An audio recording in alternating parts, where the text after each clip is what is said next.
Deși li s-a interzis să fumeze, să vorbească la telefon și să asculte muzică în timp ce conduc, unii șoferi de microbuze renunță cu greu la aceste deprinderi. Regulamentul primăriei, intrat în vigoare de astăzi, este ignorat de o parte din șoferii de maxi-taxi. Surprins de echipa Accent TV că fumează, un șofer și-a aruncat imediat țigara pe jos. Нет, я не kuriu.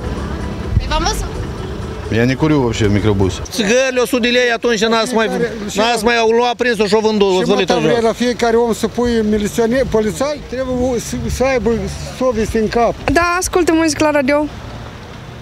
Și asta disturbă atenția. Deranjează?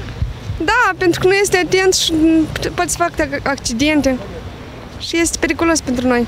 Șoferii declară că respectă întocmai regulamentul impus de primărie. Muzică n-ascult eu niciodată de mult. Nu lucrează magnetofonul, în primul rând, dar în doilea rând n-ascult eu muzică. Muzică n-am, de fumat nu fumez, telefon mobil n-am.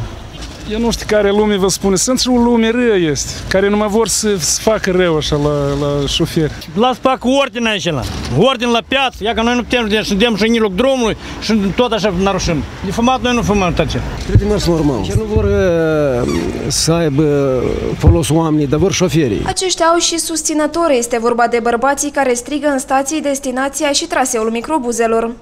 Și nu s-aude nici muzică, nici telefoane vorbesc numai la oprire. Ei la noi sunt disciplinați.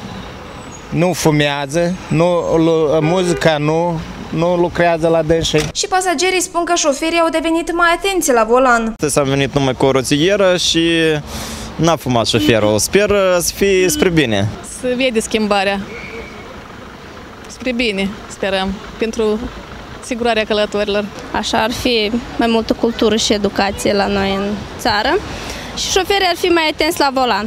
Vedeți ce circuit este în oraș. Șoferii de microbuze care fumează, vorbesc la telefon și ascultă muzică în timp ce conduc, riscă o amendă de până la 400 de lei sau 3 puncte de penalizare. Potrivit datelor poliției rutiere, de la începutul anului s-au produs 802 accidente rutiere, dintre care 44 cu implicarea șoferilor de maxi-taxi.